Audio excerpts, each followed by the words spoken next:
भैया राम, आज हमारा वाइब थोड़ा सा इंदौरी है क्योंकि हमारे साथ है इंदौरी आर्टिस्ट के फाउंडर प्रबल जैन भैया। जब कॉलेज में पता चल रहा था मुझे कि यार यहाँ पे जॉब भी ज़्यादा समय तक के लिए नहीं रहेगी, दारू नहीं पीऊंगा तब तक मैं अच्छा परफॉर्मेंस नहीं कर पाऊंगा या मेरी क्रिएटिविटी है वो बाहर नहीं आ पाएगी, ऐसा बिल्कुल भी नहीं है। नशा अगर आपको करना है तो अपनी आर्ट का करें, अपनी कला का करें, वही अपने आप में काफ़ी है। भाई आप लोग क्यों नहीं कॉन्टेंट क्रिएट कर रहे हैं? आपके पास फोन तो है एक छोटा सा, मैं नहीं बोल रहा हूँ कि आपके पास बहुत बड़ा फोन या बड़े कैमरेज हों, आप खुद क्रिएट करो कॉन्टेंट। हाँ, ये ऐसा नहीं होगा कि आपका पहला कॉन्टेंट ही अच्छा चला जाएगा। आप रेगुलर बनाओ, उसको ऑब्जर्व करो, आपको लगता है कि यार ये इतना अच्छा नहीं चल रहा है, उस अपने दोस्तों से पूछो कि यार इसमें क्या कमी थी और आगे आप इम्प्रूव करो।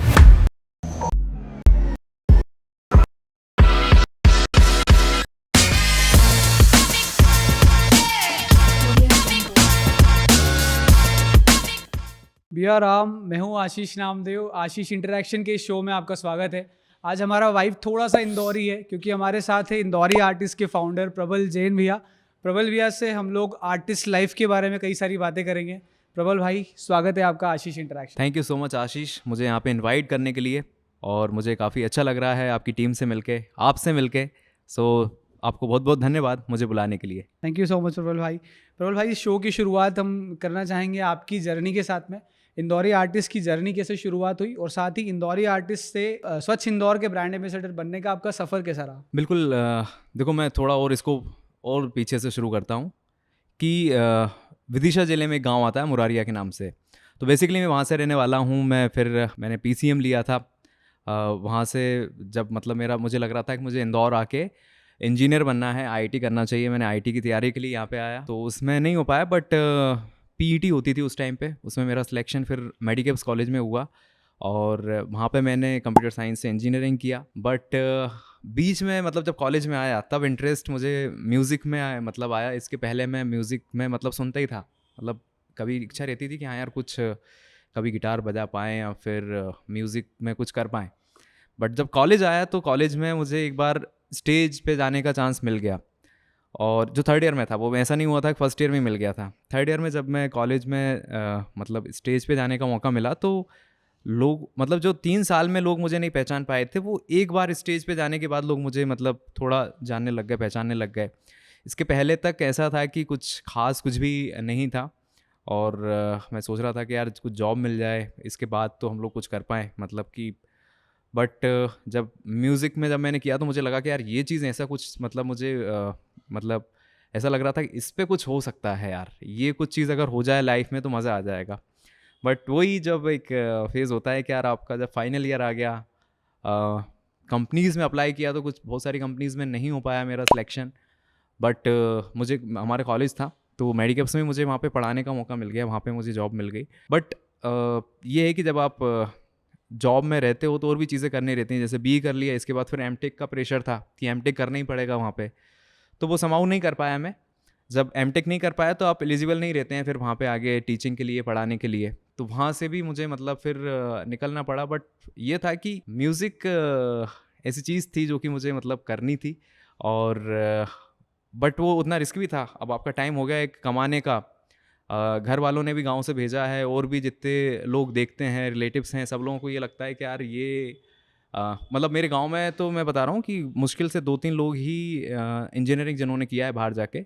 मैं खुद ही मतलब वहाँ पे मतलब ऐसा निकला था कि यार ये आईटी के लिए गया है, इंजीनियरिंग किया है। फैमिलीज़ में या फिर रिलेटिव जितने हैं उसमें तो लोगों को बड़ी उम्मीदें थी कि यार ये कुछ करेगा, बट वैसा नहीं हो पाया। और फाइनली फिर जब म्यूज़िक में था तो म्यूज़िक में मैंने कोशिश की कि यार मैं एक काम करता हूँ, लाइव शोज़ स्टार्ट करता हूँ। मुझे लगता था कि यार मैं शोज़ करूँगा, सिंगिंग करूँगा तो शायद बहुत बड़ा सिंगर बन जाऊँगा। जब कॉलेज में पता चल रहा था मुझे कि यार यहाँ पे जॉब भी ज़्यादा समय तक के लिए नहीं रहेगी, और मैं कुछ और जगह भी देख रहा था कि यार कहीं जॉब पे मैं कहीं और अप्लाई कर पाऊँ, बट वहाँ पे भी उस टाइम पे पता नहीं मतलब मेरे को नहीं मिल पा रहा था कुछ काम, मतलब बहुत कम से कम में भी मैं सोच रहा था कि काम देख पाऊँ, बट उस टाइम पे नहीं हो पा रहा था। बट मैं कोशिश कर रहा था कि यार एक काम करता हूँ, अगर इस बीच में कहीं सिंगिंग वाली लाइफ मतलब सिंगिंग वाली चीज़ अगर अच्छी शुरू हो जाए तो कैफ़ेज़ पे जाना, मतलब जहाँ जहाँ पे शोज़ मिल सकते हैं वहाँ पे जाके ट्राई करना। बट सिंगिंग में भी इतना अच्छा नहीं हो पाया कि मैं मतलब कि बहुत ही अच्छा सिंगर बन पाया, या इतना बढ़िया काम हो गया सिंगिंग में कि अब मुझे मतलब जॉब करने की या कुछ देखने की ज़रूरत है ही नहीं। तो उस टाइम के लिए ना मैंने फिर कुछ टाइम के लिए स्कूल ज्वाइन किया जहाँ पे छोटे बच्चों को पढ़ाने के लिए जाता था, कुछ कोचिंग लेना शुरू किया। साथ साथ में म्यूज़िक कर रहा था। बट जब मैंने म्यूज़िक किया, मतलब ये चीज़ अच्छी हुई कि समय के साथ मैं देख पाया कि यार किस चीज़ में मैं अच्छा हूँ और किस में नहीं हूँ। तो मैं ट्राई करते गया जल्दी जल्दी। सिंगिंग में मुझे समझ में आ गया कि यार इसमें अपना ज़्यादा काम नहीं हो पाएगा। तो फिर मैंने सोचा कि यार अपन ऐसा करते हैं कि इतने सारे आर्टिस्ट कनेक्टेड हैं। आर्टिस्ट उस टाइम पे बहुत ज़्यादा तो नहीं थे, बट मैं कॉलेज में मेरा नेटवर्क अच्छा हो गया था कॉलेज में जब मैं था। और इसके अलावा फिर मैं क्या, संगीत के लिए कॉलेज टाइम पे कुछ दिन के लिए मैं गया था गौतम काले जी के यहाँ पे, जो कि बहुत अच्छा उनका गुरुकुल है, संगीत गुरुकुल के नाम से, जहाँ पे कई सारे सिंगर्स निकले हुए हैं।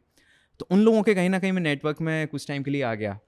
तो मतलब मुझे लगा कि यार ये लोग अच्छा काम कर रहे हैं, वो टच में है मेरे।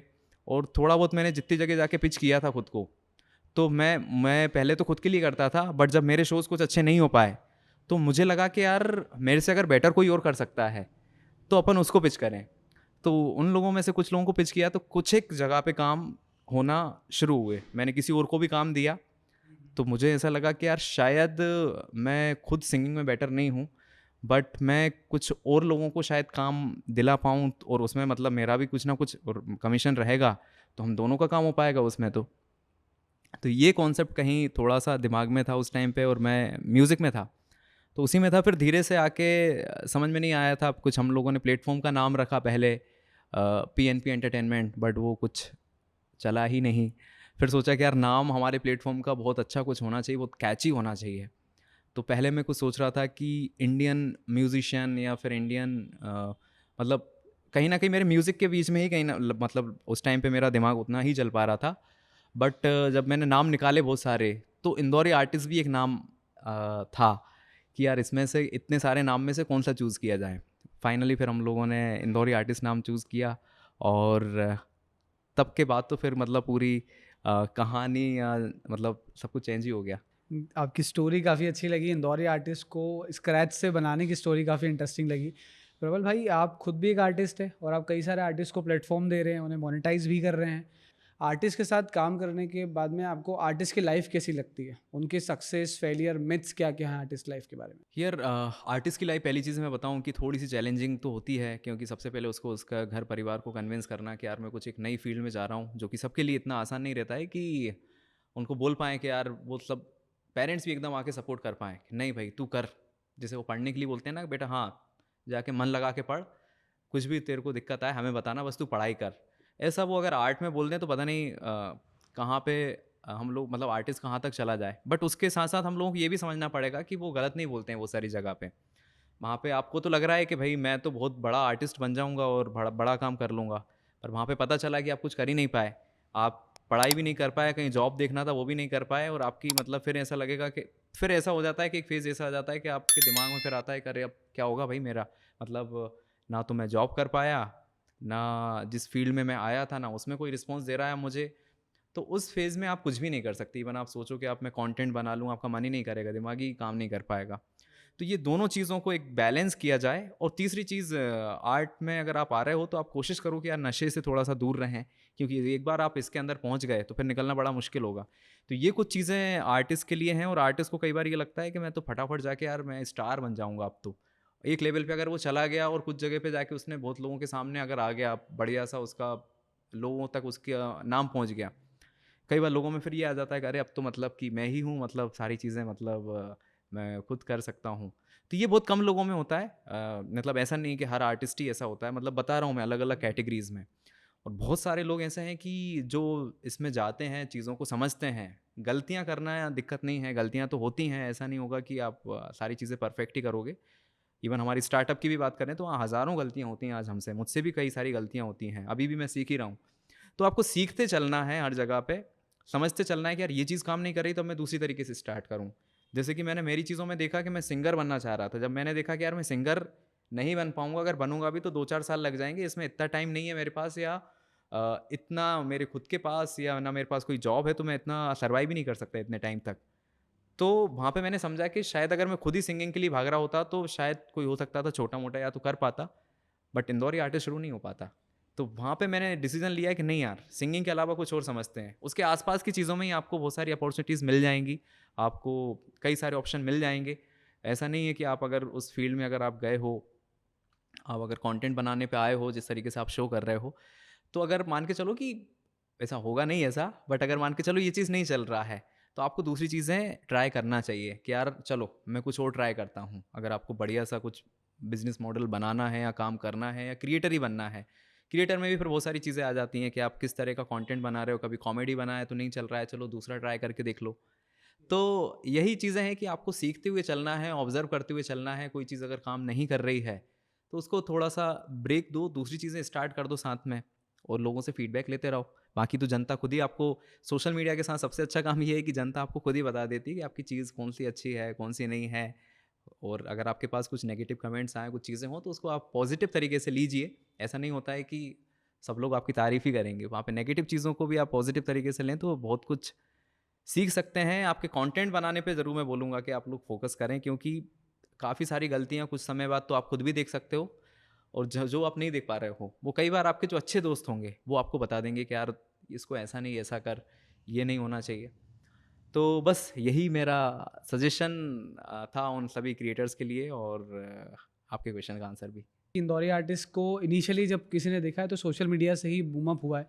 सोशल मीडिया के बारे में बताइए, पावर ऑफ सोशल मीडिया क्या है, आर्टिस्ट उसको कैसे यूज़ कर सकते हैं? देखो यार, मेरी लाइफ में तो सोशल मीडिया ने ही सब कुछ मतलब चेंज किया है। हम लोगों की ना इतनी टीम थी, ना इतने रिसोर्सेज थे। और सही बात बताऊं तो जब मैं देख रहा था कि यार जॉब नहीं है, तो मैंने सोचा कि मैं मेरी क्लास स्टार्ट करता हूँ। 10-1 हज़ार रुपये का कुछ था मेरे पास, तो मैंने क्लास स्टार्ट कर दी, उसमें लगाया कुछ, थोड़ी बहुत टेबल एबल लेके आया मैं, बोर्ड अरेंज किया, मैंने सोचा कि पढ़ाऊँगा। तो वो पैसा भी वहाँ पे लग चुका था। मेरे पास कुछ ऐसा ऑप्शन नहीं था कि मैं कुछ और नया काम डाल पाऊँ। तो मैं अगर सोचता भी कि कुछ पैसा लगा के कुछ नया काम स्टार्ट करूँ, तो बट उस टाइम पे नहीं था। बट ये था कि हमारे पास एक फ़ोन था, एंड्रॉयड फ़ोन था। तो उसमें इंस्टाग्राम, फेसबुक और सारे प्लेटफॉर्म अच्छे से चलते थे। तो जब ये प्लेटफॉर्म क्रिएट किया तो मैंने सोचा कि यार एटलीस्ट इस पे हम लोग जितने लोग उस टाइम पे इतने लोगों को नहीं जानता था। आज तो बहुत सारे हज़ारों में हमारे साथ आर्टिस्ट जुड़े हुए हैं, बट उस टाइम पे 30-40 लोग कहीं ना कहीं मेरे कांटेक्ट में थे। तो उन लोगों को मैंने सोशल मीडिया पे प्रमोट करना स्टार्ट किया। इंदौरी आर्टिस्ट प्लेटफॉर्म तो बना दिया, बट उस पर पहले इंदौर के कुछ कलाकारों को प्रमोट करना शुरू किया। वो कॉन्सेप्ट बहुत अच्छा लगा लोगों को। क्या होता है कि आर्टिस्ट को आगे बढ़ने के लिए हमेशा ज़रूरत नहीं रहती पैसे की। उसको अगर आप अप्रिशिएट करते हो किसी भी तरीके से, तो इतने में वो आगे बढ़ जाता है उसका मतलब। और ये हम सबको मैं आपके प्लेटफॉर्म के माध्यम से ही बताना चाहूँगा। अगर इस फील्ड में देखो यार, बहुत मुश्किल से आज हम लोग यहाँ तक आ पाए हैं। अभी भी कई सारी जनरेशन में अभी भी लोग अपने बच्चों को नहीं जाने देते उस जगह पे, क्योंकि उनको नहीं पता है कि इस फील्ड में क्या क्या अपॉर्चुनिटीज़ हैं। तो आप जितने कलाकारों को देखते हैं और आपको लगता है कि यार जो लोग अच्छा काम कर रहे हैं, तो आप सब उनको एटलीस्ट सपोर्ट करें। और सपोर्ट में भी कुछ नहीं है, आप अगर लाइक कमेंट या शेयर कर देंगे उनकी स्टोरी, तो इतना ही काफ़ी है आर्टिस्ट को आगे बढ़ने के लिए। तो बस यही है कि सोशल मीडिया मतलब एक बहुत बड़ी चीज़ है हम सभी की लाइफ में। और इससे आप अपने टैलेंट को, मैं मतलब कोई सीमाएं नहीं है उसकी कि कहाँ तक आप पहुँच सकते हो। जहाँ तक आप चाहो वहाँ तक आप जा सकते हो। और हम लोग देख भी रहे हैं कितने सारे यूट्यूबर हैं, इन्फ्लुएंसर हैं आज, मतलब उनका अगर पैसे के बारे में बात करेंगे तो करोड़ों में वो कमा रहे हैं। और उनका नाम की बात करोगे तो उनका नाम आज बहुत आगे है, और बहुत बड़े बड़े लोगों के साथ वो काम कर रहे हैं। तो ये मतलब पावर है सोशल मीडिया की। प्रबल भाई, सोशल मीडिया की पावर्स तो हम लोग जाने हैं आपसे, पर मुझे लगता है सोशल मीडिया में हम लोग एक चीज़ और ऑब्जर्व करते हैं कि दो टाइप का जनरली कंटेंट इंस्टाग्राम रील्स और शॉर्ट्स पे हम लोग देखते हैं। वो एक होता है जो इन्फॉर्मेटिव है, जहाँ पे कुछ ना कुछ इन्फॉर्मेशन मिल रहा है। सेकेंड इंटरटेनमेंट होता है। बट इंटरटेनमेंट के अंदर दो चीज़ और दिखती है। एक होता है क्रिंज कंटेंट बहुत ज़्यादा बढ़ गया है, स्पेशली आफ्टर जब टिकटॉक आया उसके बाद में। और उसके बाद में क्रिंज कंटेंट भी है। अब क्रिंज कंटेंट के साथ में टैलेंटेड कंटेंट भी है। से सपोज कोई डांसर हो गया, कोई सिंगर हो गया, किसी भी टाइप का आर्ट फॉर्म हो गया, तो उसको आप किस तरह से देखते हैं? बिल्कुल यार, इस चीज़ के लिए कई सारे लोगों मुझसे क्वेश्चन भी करते हैं कि यार मैं थिएटर इतने सालों से कर रहा हूँ, और मेरे इंस्टाग्राम पे सिर्फ 1,000 फॉलोअर्स ही हैं, 50 लोग देखते हैं, 20 लोग लाइक करते हैं। तो फिर बोलते हैं कि यार जो लोग कुछ भी नहीं थे वो कुछ तो भी उठा के डाल रहे हैं, और उनका कंटेंट तो बढ़िया चल रहा है, लोग देख रहे हैं, उनके लाखों में व्यूज़ जा रहे हैं। तो मैं जो जैसे कि जो लोग टाइम दे रहे हैं सीखने में, तो मैं उन लोगों को यही बोलता हूँ कि भाई इसमें गलती आपकी भी है। भाई आप लोग क्यों नहीं कंटेंट क्रिएट कर रहे हैं?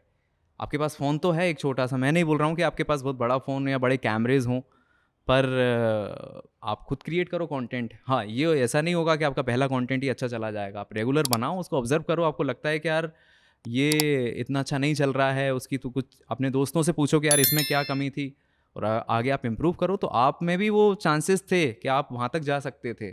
आप सोशल मीडिया का अच्छे से यूज़ कर सकते थे, क्योंकि आपने सीखा हुआ भी है, तो आपके तो और ज़्यादा चांसेस हैं। आपको ये नहीं करना चाहिए कि कंपेयर कर रहे हो कि यार वो क्रिंज बना रहा है और मैं क्या कर रहा हूँ। रही बात क्रिंज कंटेंट क्रिएटर्स की, तो कुछ मैंने क्रिएटर्स देखा है कि पहले क्रिंज बनाते थे, बट आजकल वो भी कुछ थोड़ा सा अच्छा कंटेंट बना रहे हैं जिनमें समझ है। वो देख के कि यार, क्योंकि उनसे नई जनरेशन कुछ ना कुछ सीख रही है। अगर वो कुछ तो भी कंटेंट बना रहे हैं, तो जो हमारी नई जनरेशन है या उनके जो फॉलोअर्स हैं, तो आप मतलब क्या सीखोगे उनको देख के, अगर कुछ तो भी बनाते हैं वो। तो बहुत सारे क्रिएटर्स उसमें आज समझ रहे हैं, मतलब कि उनका कंटेंट यार उनको क्या होना चाहिए, और वो थोड़ा वो चेंज कर भी रहे हैं। ताकि आपको देखो यार, अगर आपकी फॉलोइंग है, आपको इतने सारे लोग अगर फॉलो कर रहे हैं, तो मेरा कहना रहेगा कि अगर आप अभी भी कुछ अगर ऐसा कुछ बना रहे हैं, तो आप थोड़ा सा ऐसा कुछ करिए कि आपसे आप मैसेज क्या दे रहे हैं अल्टीमेटली उनको। आप सही डायरेक्शन पे ले जा रहे हैं या फिर गलत डायरेक्शन पे, ये हमें तय करना है हमारी आने वाली जनरेशन के लिए, क्योंकि वही फ्यूचर होगा। तो दोनों ही यार चीज़ों में मैं ऐसा नहीं बोलूँगा कि जो क्रिंज बना रहे हैं वो बेकार हैं और जो टैलेंटेड लोग हैं वो क्यों पीछे हैं। दोनों की कुछ ना कुछ पॉजिटिव चीज़ें भी हैं, और पॉजिटिव मतलब जो लोग नहीं बना रहे हैं उनका ये है कि बस एक बार वो क्रिएट करने आ जाएँ, कंटेंट स्टार्ट कर दें वो।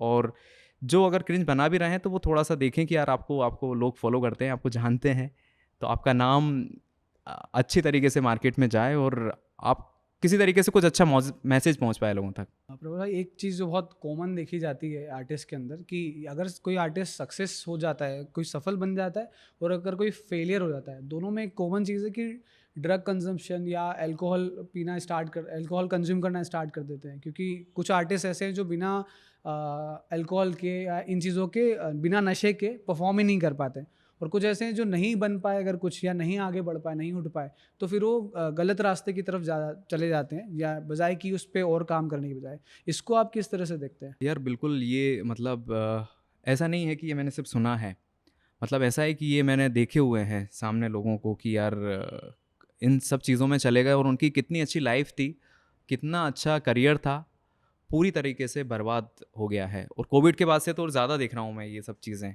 तो कि पता नहीं कोविड के बाद से हम लोगों की मेंटलिटी या स्ट्रेस या पता नहीं क्या हुआ है कि कहीं ना कहीं बहुत सारे लोग उस तरह से रिएक्ट नहीं करते हैं, मतलब मेंटल स्टेट उतनी ठीक नहीं है। ये मैंने पर्सनली ऑब्जर्व किया है, हो सकता है मैं गलत हूँ, बट मैंने जितने लोगों में अभी देखा है। तो कुछ आर्टिस्ट को मैं जानता था यार, जो लोग बहुत बढ़िया काम कर रहे थे, एकदम ऐसा करियर था कि यार बहुत तगड़ा मतलब आगे पहुंच सकते थे वो। पर आज वो इन सब चीज़ों के कारण, नशे के कारण कहीं ना कहीं काफ़ी पीछे। ठीक है, पीछे आप, ठीक है थोड़ा सा मार्केट में आप पीछे हो, बट आपका खुद अपनी हेल्थ के साथ, अपने करियर के साथ, आप इवन आपके घर वालों के साथ, जिनको आप कुछ बता के आए हो कि यार मैं बाहर जाके कुछ करने वाला हूँ, तो उनके साथ आप मतलब क्या कर रहे हो अपने खुद के साथ और अपने घर वालों के साथ। तो ये चीज़ आपको सोचना चाहिए। और ऐसा नहीं है कि लोग बोलते हैं कि यार जब तक मैं कुछ मतलब ड्रग्स नहीं लूँगा या फिर मैं कुछ दारू नहीं पीऊँगा, तब तक मैं अच्छा परफॉर्मेंस नहीं कर पाऊँगा या मेरी क्रिएटिविटी है वो बाहर नहीं आ पाएगी। ऐसा बिल्कुल भी नहीं है। ऐसे भी बहुत सारे आर्टिस्ट मैंने देखे हैं जो कुछ भी नहीं लेते हैं, कुछ भी ड्रग या नशा कुछ भी नहीं, इवन सिगरेट भी नहीं पीते हैं वो लोग, तो तब भी उनका काम बहुत अलग लेवल का है। तो ऐसा कहना बिल्कुल गलत है, और इस तरह की अगर कोई सोच रखता है तो वो भी मैं मानूंगा कि बिल्कुल ही गलत है। नशा अगर आपको करना है तो अपनी आर्ट का करें, अपनी कला का करें, वही अपने आप में काफ़ी है। प्रबल भाई, अभी इंदौर के अंदर और यूँ कहें कि पूरे वर्ल्ड के अंदर स्टार्टअप कल्चर की बहुत सारी एक हाइप बनी हुई है, और आपका भी इंदौरी आर्टिस्ट एक स्टार्टअप ही है, जबकि एक आर्ट स्टार्टअप है। थोड़ा स्टार्टअप के बारे में समझाइए हमारी ऑडियंस को कि स्टार्टअप पे कैसे काम किया जा सकता है और कैसे बनता है। देखिए, जितनी भी जगह पे हम लोग काम देख रहे हैं, जितनी जगह पे कोई काम कर रहा है, मेरे ख्याल से वो सभी स्टार्टअप हैं। बट आजकल क्या हो गया है कि टेक्नोलॉजी आने के कारण, और स्टार्टअप उसको कहा जाएगा जो स्केल कैसे हो सकता है। मान के चलो आपने कोई छोटे गांव से शुरू किया कोई काम, तो आप उसको ज़िले तक कैसे लेके जा पाओगे, ज़िले से राज्य तक कैसे लेके जा पाओगे, या पूरे इंडिया में कैसे लेके जा सकते हो, और इवन इतना अच्छा हो कि वो विदेशों तक भी जा पाए, ग्लोबल कैसे हो सकता है। तो ये स्टार्टअप मतलब वो कहा जाता है कि आपने भले आपने कोई दुकान खोली है, वो भी स्टार्टअप है। बट आप अगर शुरू से अगर ऐसा कुछ प्लान करते हो कि यार उसको स्केल किया जा सकता है, तो वो स्टार्टअप है और इसके लिए हमारी गवर्नमेंट भी सपोर्ट कर रही है। हमारे सांसद भी काफ़ी एक्टिव रहे हैं स्टार्टअप के लिए। और अभी हमारे महापौर पुष्यमित्र जी आए हैं तो उन्होंने भी कहा है कि स्टार्टअप हब यहाँ पे इंदौर को बनाएंगे। और वो लोग बात कर रहे हैं कि अगले 10 सालों में तो हम लोग बैंगलोर से भी आगे निकलेंगे। तो मेरे ख्याल से और अभी काफ़ी अच्छा लोग काम कर भी रहे हैं इसमें, लोगों को रिस्पॉन्स भी मिल रहा है। और इंदौरी आर्टिस्ट की बात करें तो इंदौरी आर्टिस्ट भी एक स्टार्टअप है। और स्टार्टअप जैसे कि मैंने बताया कि आप कुछ भी काम कर रहे हैं स्केल किया जा सकता है। सेकंड, आप वैल्यूज़ क्या दे सकते हो। तो यहाँ पे हम लोगों का ये है कि आर्टिस्ट को हमारा मोटिव है कि उनको प्रमोट करना है, बट साथ साथ में उनको काम भी मिल पाए, उनके टैलेंट को मोनेटाइज भी हम लोग कर पाएँ। तो एक लेवल तक हम लोग कर रहे हैं, बट अभी हमें काफ़ी चीज़ें अभी और भी करनी है। तो ये एक तरीके से हमारा स्टार्टअप है। और जो आर्टिस्ट वर्ड है हमारे उसमें इंदौरी आर्टिस्ट, तो जब ये शुरू किया था तब मैंने बहुत ज़्यादा नहीं सोचा था कि यार इसको हम लोग ग्लोबल लेके जाएंगे, बट आज हम लोग बहुत सारी जगह तक काम करते हैं। तो इंदौरी उसमें नाम है, बट ऐसा नहीं कि इंदौर तक हमने उसको लिमिट किया हुआ है। और आर्टिस्ट में मतलब ऐसा नहीं कि सिर्फ सिंगर्स ही हमारे लिए आर्टिस्ट हैं, या डांसर्स ही आर्टिस्ट हैं, या फिर एक्टर ही आर्टिस्ट हैं। इसमें आप चाहे तो ग्राफिक डिज़ाइनिंग करते हैं, वीडियो एडिटिंग करते हैं, फोटोग्राफर है, और भी जितने भी तरीके, वॉइस ओवर करते हैं आप लोग, आप एंकरिंग करते हैं, तो ये सब आर्टिस्ट हैं। हम लोगों ने एक बढ़िया सा कुछ समय पहले से ये था कि यार हम लोग एक पोर्टल बनाएंगे, उस पोर्टल पे सभी की प्रोफाइल डालेंगे, और उस प्रोफाइल से जिन लोगों को उनका काम अच्छा लगता है तो वो उन आर्टिस्ट को अप्रोच कर पाएँ, जिससे कि आर्टिस्ट को काम मिलेगा और हमारा भी काम हो पाएगा। तो ये एक तरीके से हमारा बिजनेस मॉडल हमने बनाया हुआ है। एक वेबसाइट जो हमने क्रिएट की थी वो अभी है वहाँ पे अवेलेबल, हमारी indoriartist.com के नाम से। बट उस टाइम पे हमारे पास इतनी चीज़ें नहीं थी, हमारे पास इतनी अच्छी टीम नहीं थी, उतनी अच्छी टीम नहीं थी, और इतने ज़्यादा रिसोर्सेज नहीं थे। तो आज थोड़ी सी चीज़ें हमारे पास रिसोर्सेज भी हैं। तो इसके लिए हम लोग अब वेबसाइट को फिर से काफ़ी बेटर करने वाले हैं, जिससे कि आर्टिस्ट खुद ही रजिस्टर कर सकते हैं उस पर, और उनका काम जो प्रोफेशनल वर्क है जिसके लिए उनको काम मिल सकता है, तो वो क्लाइंट डायरेक्ट देख के वहाँ से उनसे इंक्वायरी कर सकता है। That's great. प्रबल भाई, मुझे पता लगा है कि आपने जो स्टार्टअप किया है वो अपनी शादी के बाद किया है। तो मुझे थोड़ा सा हमारी ऑडियंस को बताइए कि शादी एक थोड़ा सा टफ डिसीजन होता है। शादी के बाद आपकी रिस्क कैपेसिटी थोड़ी कम हो जाती है, पर शादी के बाद स्टार्टअप करने के आपके एक्सपीरियंसेस क्या रहे हैं? यार ये वाला एक्सपीरियंस बड़ा ही खतरनाक रहा है क्योंकि जब मैं बता रहा था ना कि जैसे मेरी जॉब का भी चल रहा था कि मैं एमटेक नहीं करूँगा तो जॉब नहीं कर पाऊँगा कॉलेज में, और उस टाइम पे मैं कुछ और जॉब देख रहा था तो वो भी नहीं मिल पा रही थी। मेरा खुद का ऐसा भी नहीं था कि मैं खुद का बिजनेस सेट हो गया है या मैं सिंगिंग में आगे आ चुका हूँ। तो इस फील्ड में आने के लिए पहले एक ऑलरेडी एक फैमिली जहाँ से मैं आता हूँ उस साइड के लोगों को बताना कि अरे मैं कुछ नया कुछ काम करने वाला हूँ। जब शादी हो गई थी तब उस टाइम पे उनके घर वालों को ये पता था कि लड़का कॉलेज में पढ़ाता है, जॉब करता है, इसलिए उन्होंने बोला कि हाँ यार मतलब बढ़िया काम कर रहा है। उस बीच में ही कुछ ऐसी चीज़ें आ गई थी कि शायद वहाँ पे कंटिन्यू नहीं हो पाता, और मैं फिर दूसरी जगह देख रहा था। तो मैंने घर वालों को बोला भी अरे यार कि अभी मैं खुद ही सेट नहीं हूँ, ना इतने पैसे हैं अपने पास कि अपन, मैंने कहा मेरा खुद का ही काम नहीं चल पा रहा है तो उसका अपन मतलब मैं कैसे मतलब उसको साथ में लेके काम कर पाएंगे हम लोग। तो आप अगर देखोगे आपके घर पे या गांव पे तो लोग बहुत अच्छी कहावत बोलते हैं कि यार देख सब लोग अपनी किस्मत का लेके आते हैं, खास करके जब लड़की के पैर पड़ते हैं या वो आएगी तो ऐसा नहीं होगा कि चीज़ें मतलब मैं एग्जैक्ट जो कहावत है वो तो भूल गया, पर ऐसा बोला था घर वालों ने कि उसके आने से और चीज़ें अच्छी हो जाएंगी मतलब। तो तब तक तो मुझे ऐसा लग रहा था कि अब पता नहीं, वो तो समय के बाद ही पता चलेगा। बट हुआ ऐसा ही कि उसके आने के बाद इंदौरी आर्टिस्ट बना है। मतलब ऐसा नहीं था कि ये पहले शुरू हुआ था, उसके आने के बाद इंदौरी आर्टिस्ट स्टार्ट हुआ है। और प्रॉब्लम्स तो देखो सबकी लाइफ में ही होती हैं, ऐसा नहीं है कि मेरी लाइफ में थी या किसी और की में, हम सबकी हमारे लेवल पे हो सकता है मेरे से भी कई ज़्यादा लोगों की ऐसी मतलब हैं कि उनकी भी बहुत बड़ी बड़ी प्रॉब्लम्स हैं। तो वो तो उसका तो कुछ बोल ही नहीं सकते, बट ये था कि उसके आने से मेरी लाइफ तो चेंज हुई है। और मतलब स्टार्टअप भी मतलब बढ़िया चल पाया है स्टार्टअप की बात प्रबल भाई हो रही है तो ऐसे इंदौर से और भी कई सारे स्टार्टअप्स निकले हैं, जिनमें से अनुभव दुबे चाय सुट्टा बार के फाउंडर, उनके बारे में बात करना चाहूँगा। उनके साथ आपकी केमिस्ट्री क्या है? क्योंकि इंदौरी आर्टिस्ट के कई सारे कोलैबोरेशन चाय सुट्टा बार के साथ है, तो कैसे पूरी प्रोसीजर होती है? ये जब मैंने शुरू किया था इंदौरी आर्टिस्ट तो मतलब तब से ही जब मैंने चाय सुट्टा बार देखा था तो मैं काफ़ी इम्प्रेस्ड था उनसे कि यार मतलब कहीं ना कहीं दिमाग में था कि इनके साथ कभी काम करने का मौका मिले। तो एक बार फाइनली उनके साथ हम लोगों ने मैंने उनको कॉल किया, पूछा कि हम लोग एक इवेंट कर रहे थे, तो उसमें मैंने बोला कि यार बस चाय अगर आप दिला पाओ, हमारे यहाँ पे कुछ चाय प्रोवाइड कर पाओ। तो उन्होंने बोला अरे क्यों नहीं। जो मेरी फ़ोन पे ही बात हुई थी, फ़ोन पे ही उन्होंने बोल दिया था अरे सर बिल्कुल। तो तब से लेके अभी तक बहुत अच्छी बॉन्डिंग है मेरी, बहुत अच्छे दोस्त हैं मेरे। और इंदौरी आर्टिस्ट हम लोग इंदौर में तो नाम बना ही रहे थे, बट एक ये चीज़ बड़ी अच्छी लगी कि स्टार्टअप ने हमारे जैसे स्टार्टअप को भी सपोर्ट किया। मतलब वो इंदौर के बाहर निकल रहे थे जब उनके इतने सारे आउटलेट नहीं थे, बट तब से वो हमें साथ में लेके चले। और आज जितनी जगह भी उनकी ओपनिंग्स होती हैं, जितनी जगह इवेंट्स होते हैं, तो हम लोगों को इंदौरी अब ये हमारे हमने जो नाम दिया था इंदौरी आर्टिस्ट, उसको भी आगे ले जाने में एक प्रॉब्लम थी। मतलब उसको ऐसा लगता था कि यार ये इंदौरी आर्टिस्ट मतलब इंदौर के लिए होगा, बट उनके कारण हम लोग आज पूरे इंडिया तक पहुंच पाए हैं। मतलब जितनी आप मेजर सिटीज़ की बात करोगे, लगभग हर सिटी में हमने इवेंट्स किए हुए हैं उनके साथ में। और इवन एक इंक्लूडिंग इंटरनेशनल ओपनिंग भी हम लोगों ने की हुई है नेपाल में। तो हमारे प्लेटफॉर्म को नेशनल और ग्लोबल ले जाने का काम उन लोगों ने किया है। तो मैं आपके इस प्लेटफॉर्म के माध्यम से भी मैं उनको थैंक्स बोलना चाहूँगा यार कि मतलब एक लिमिट तक तो हम लोग थे और करते, बट जो इतने जल्दी हम लोग आज अगर कोई मुझसे बोले कि यार आप चेन्नई में कुछ इवेंट करा सकते हो क्या, या दिल्ली में कुछ करा सकते हो क्या, तो हम लोग आज पूरे कॉन्फिडेंट रहता है क्योंकि हम लोगों ने किया हुआ है वहाँ पे। तो हम लोग बिल्कुल वहाँ पे कुछ अगर करना होगा तो ज़रूर करा सकते हैं। और आज हम लोगों में वो कॉन्फिडेंस है कि भाई इंदौरी आर्टिस्ट सिर्फ इंदौर तक नहीं है, इसको हम लोग नेशनल इंडिया तक तो अभी लेके जा सकते हैं बढ़िया से। और अभी हमें वही करना है, इसके बाद फिर हम लोग आगे का सोचेंगे। आपने बताया कि आप नेशन वाइड जा सकते हैं। Almost Indori artist is a national art startup, पर अभी इंदौरी आर्टिस्ट बहुत बड़ा हो चुका है। इनिशियल लेवल पे चैलेंजेस आते हैं, हर स्टार्टअप के अंदर आते हैं, और ऑलमोस्ट ऑडियंस को पता है कि क्या क्या चैलेंजेस होते हैं।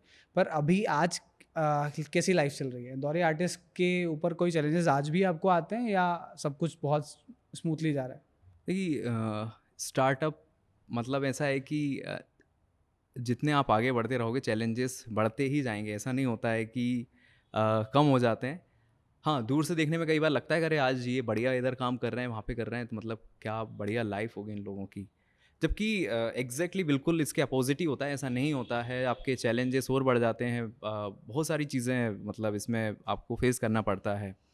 इसमें कई सारी चीज़ें हैं कि आपके ऑपरेशंस सही तरीके से कई बार एग्जीक्यूट नहीं हो पाते हैं।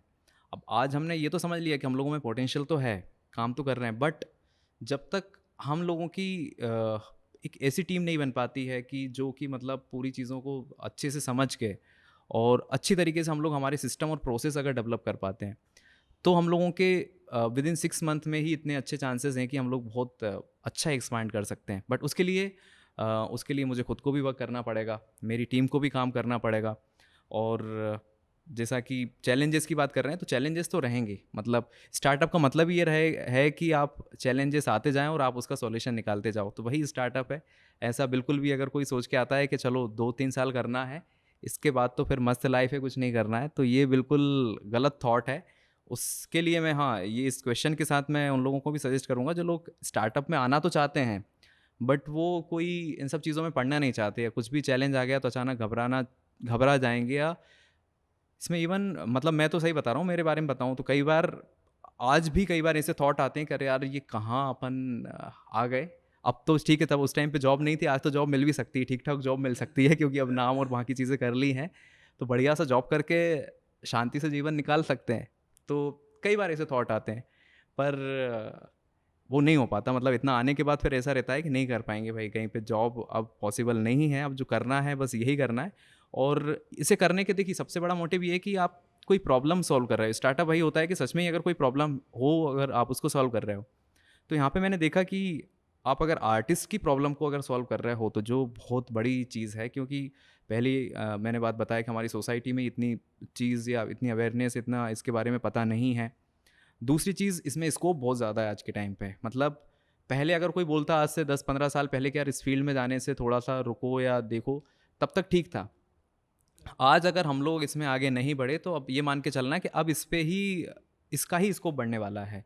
आप देखते जाओ कितनी टेक्नोलॉजी बढ़ती जा रही है, कितने क्रिएटर्स आ रहे हैं, और सबको रिस्पांस मिलेगा, सबको काम मिलेगा, और जितनी आपको अपॉर्चुनिटीज़ चाहिए, जितने भी आप लेवल तक आप आगे बढ़ना चाहते हो, आपको सारी चीज़ें मतलब इस यहाँ पे आके मिल सकती हैं। तो थोड़ा सा भी अगर आप में पेशेंस है तो आप मतलब क्रिएटर फील्ड में तो रहें ही, आर्ट को अपने टाइम दें। और मैं ये नहीं बोलूँगा कि आप डायरेक्ट अपना काम छोड़ के इस पे ही मतलब शिफ्ट हो जाएं कि यार आप जॉब कर रहे हो तो आज के आज छोड़ो उसको, इस पे शिफ्ट हो जाओ, ऐसा नहीं है पॉसिबल। तो आप जो काम कर रहे हो उसके साथ साथ में इसको टाइम दें, और जब आपको लग रहा है कि अब थोड़ा सा यार इसमें दिख रहा है, जैसे कि मुझे एक टाइम पे लगा कि जॉब अब भले अगर मैं नहीं भी करूँगा, इंदौरी आर्टिस्ट से मुझे कुछ पैसा नहीं आ रहा था, बट एक टाइम पे मुझे समझ में आ गया था कि चलो 3-4 महीने 6 महीने बाद मैं इससे काम कर लूँगा, एटलीस्ट इतना काम हो जाएगा कि जो जितनी मेरी बेसिक नीड्स हैं वो पूरी हो जाएंगी। तो वहाँ पे फिर मैंने कम से कम 4 या 5 महीने पहले डिसीजन ले लिया है कि यार अब नहीं हो पा रहा है तो इसको अब छोड़ सकते हैं। तब मैंने वो चीज़ मेरी जॉब छोड़ी और इस पे काम किया। आज फुल टाइम इसी में लगा हुआ हूँ।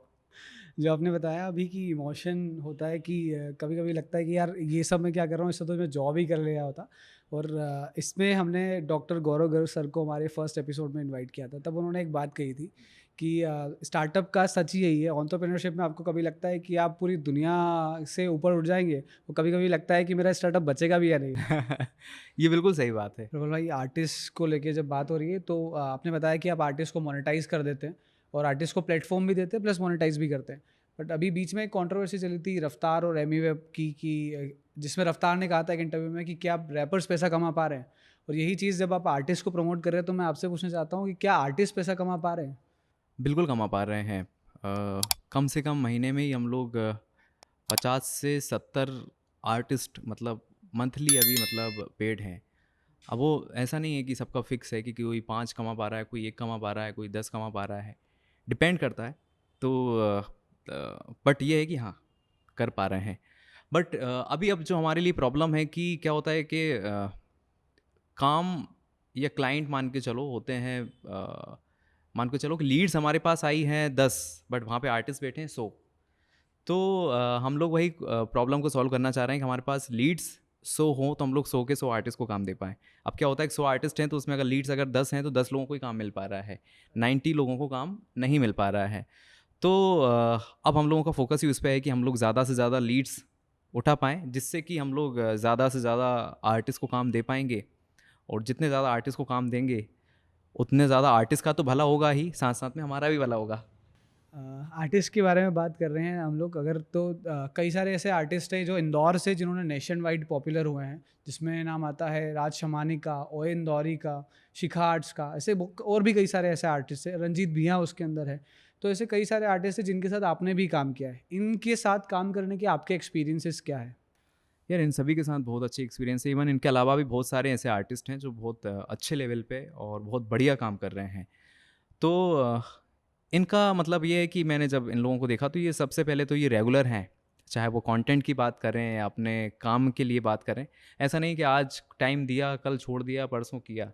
इनकी चाहे तो वीडियोस के लिए बात करो, चाहे इनकी अब जैसे शिखा करती है तो ऐसा नहीं होता है कि रंगोली एक दिन बनाई फिर 10 दिन ब्रेक ले लिया, रेगुलर काम करती हूँ। और इनके काम में भी जैसे देखता हूँ मैं, तो ऐसा नहीं है कि ये लोग कि बस थोड़ा बहुत किया, हम लोगों को लगता है यहाँ से देखने में तो अरे उसने तो क्या फटाफट कुछ काम किया और इतना पॉपुलर हो गया, ऐसा नहीं होता है। उसके पीछे उन लोगों की दिन रात की मेहनत रहती है। अगर कोई कंटेंट भी क्रिएट कर रहा है तो उसके दिमाग में चलते रहता है कि अरे ये कंटेंट बना लूँ, ये बनाऊँ, शूट करता है, एडिट करता है, तो वो भी एक टाइम टेकिंग प्रोसेस है। और उतना मतलब वो करते भी हैं, इसलिए आज उनका नाम है। तो कई चीज़ें मैं उन लोगों से भी सीखता हूँ, और आज के टाइम पे वो दूसरों के लिए भी इंस्पिरेशन है कि बाकी आर्टिस्ट को भी कॉन्फिडेंस है कि यार ये हमारी जगह से जाके इतना पॉपुलर हो सकते हैं, इतना बढ़िया काम कर सकते हैं। तो भाई बाकी लोग तो कर ही सकते हैं। वो बात अलग है कि आप 6 महीने में कर पाओ, 1 साल में कर पाओ, 1.5 साल में कर पाओ। अगर आप रेगुलर एक्टिव होकर अगर काम करोगे तो ये बात पक्का है कि आप ज़रूर आगे पहुंच जाओगे। आपने इंदौरी आर्टिस्ट को नेशन वाइड फैलाने के साथ साथ या लोगों को काम देने के साथ साथ अभी आप रिसेंटली इंदौर स्वच्छ इंदौर के लिए ब्रांड एम्बेसडर भी चयनित हुए हैं। इसके क्या एक्सपीरियंसेस हैं? इंदौर, स्वच्छ इंदौर को आप किस तरह से देखते हैं? यार ये मेरे लिए ना मतलब बहुत ही ज़्यादा गौरव की बात है, और मैं थैंक्स बोलना चाहूँगा इंदौर नगर निगम, हमारी commissioner ma'am Pratibha Pal ma'am और पूरी नगर निगम की टीम को भी, क्योंकि उन्होंने मुझे ब्रांड एम्बेसडर बनाया स्वच्छ इंदौर का, जो कि यार कितनी बड़ी बात है। मतलब पूरा इंडिया की भी सबसे ज़्यादा क्लीन सिटी इंदौर, और इंदौर का ब्रांड एम्बेसडर होना एक अपने आप में बहुत ज़्यादा बड़ी बात होती है। और हमें मतलब काफ़ी अच्छा लगता है कि वो इस टाइप के इनिशिएटिव, जैसे कि चाहे सिंगल यूज़ प्लास्टिक को बैन करना हो, या साफ़ सफाई, तो देखो अब ऐसा है कि हमारा इंदौर साफ़ हो चुका है, उसके बारे में तो अब मतलब हम लोग बात ही नहीं करते हैं ज़्यादा कि यार कि हमें गंदगी नहीं करना है ये वो।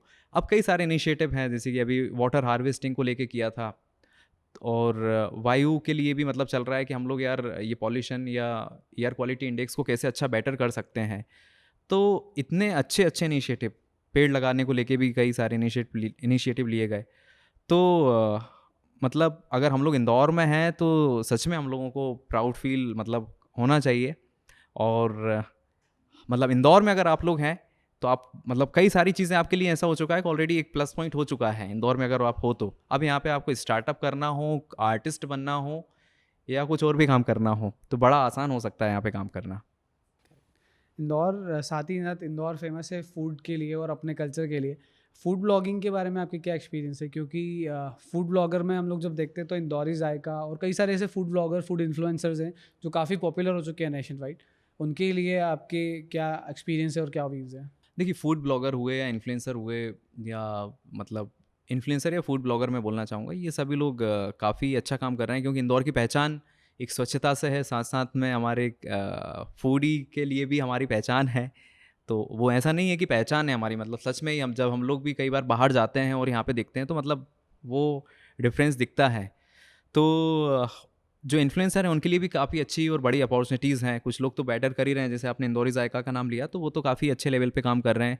राकेश भाई, जो कि मेरे काफ़ी अच्छे, वो भी अच्छे दोस्त हैं।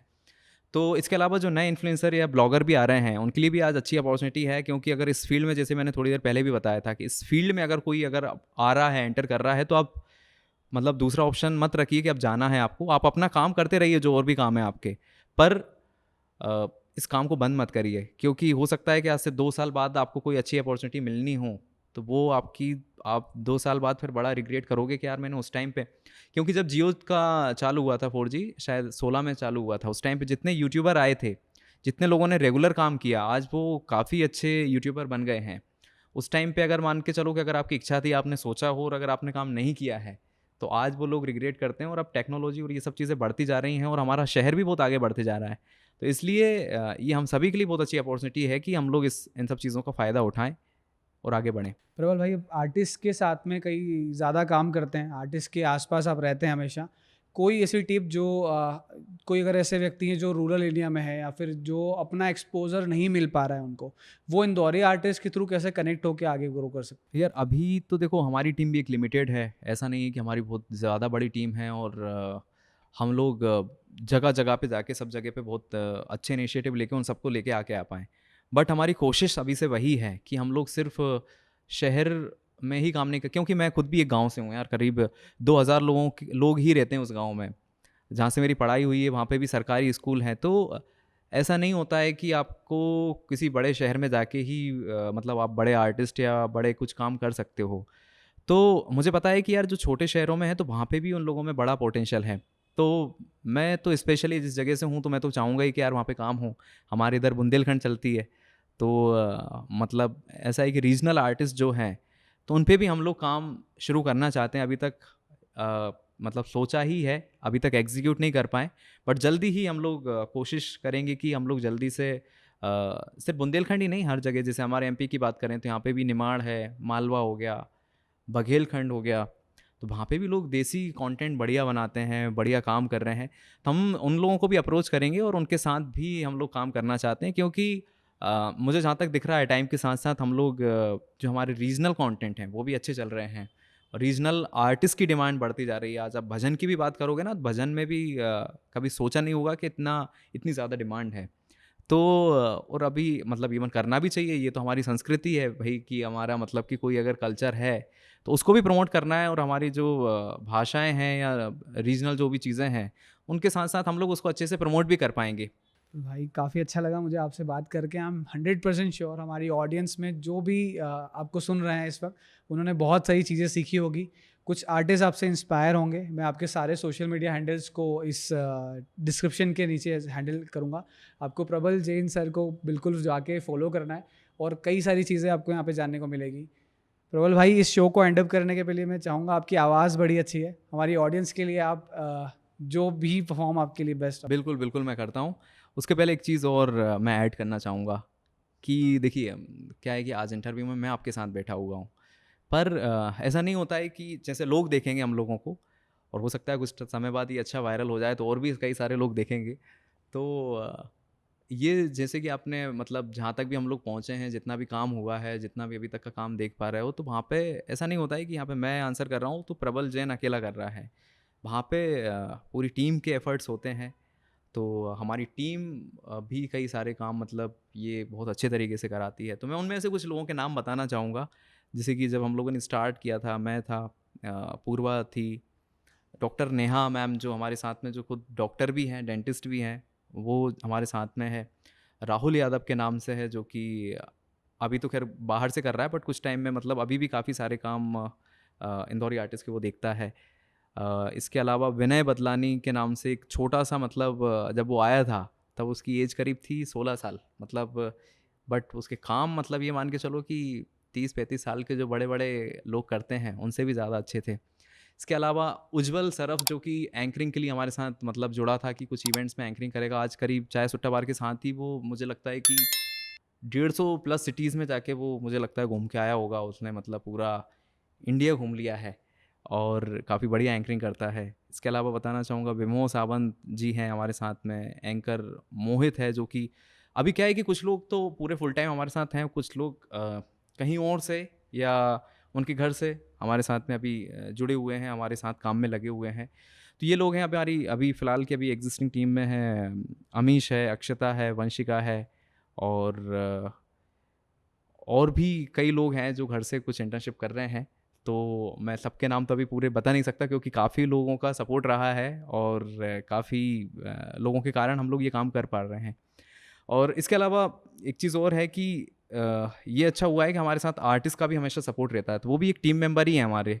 बिना आर्टिस्ट के हम लोगों को भी आगे बढ़ पाना ये बड़ा ही मुश्किल था। अच्छा लगा प्रबल भाई आपसे बहुत ज़्यादा बात करके। इवन आपने जो टीम डिस्कशन किया है ये मेरे ख्याल से बहुत इंपॉर्टेंट है, क्योंकि कोई भी अगर इंसान अगर एक फ्रंट फेस है उसके पीछे कई सारी पूरी एक टीम बन के काम कर रही होती है जो बैकएंड में काम कर रही होती है, लेकिन फेस किसी और का होता है। प्रबल भाई, आपका फेवरेट गाना कौन सा है? चाहेंगे आप हमारी ऑडियंस के लिए कुछ गुनगुनाएं?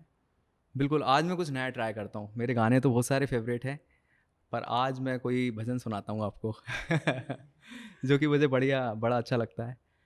सजा दो घर को गुलशन सा, सजा दो घर को गुलशन सा, मेरे सरकार आए हैं।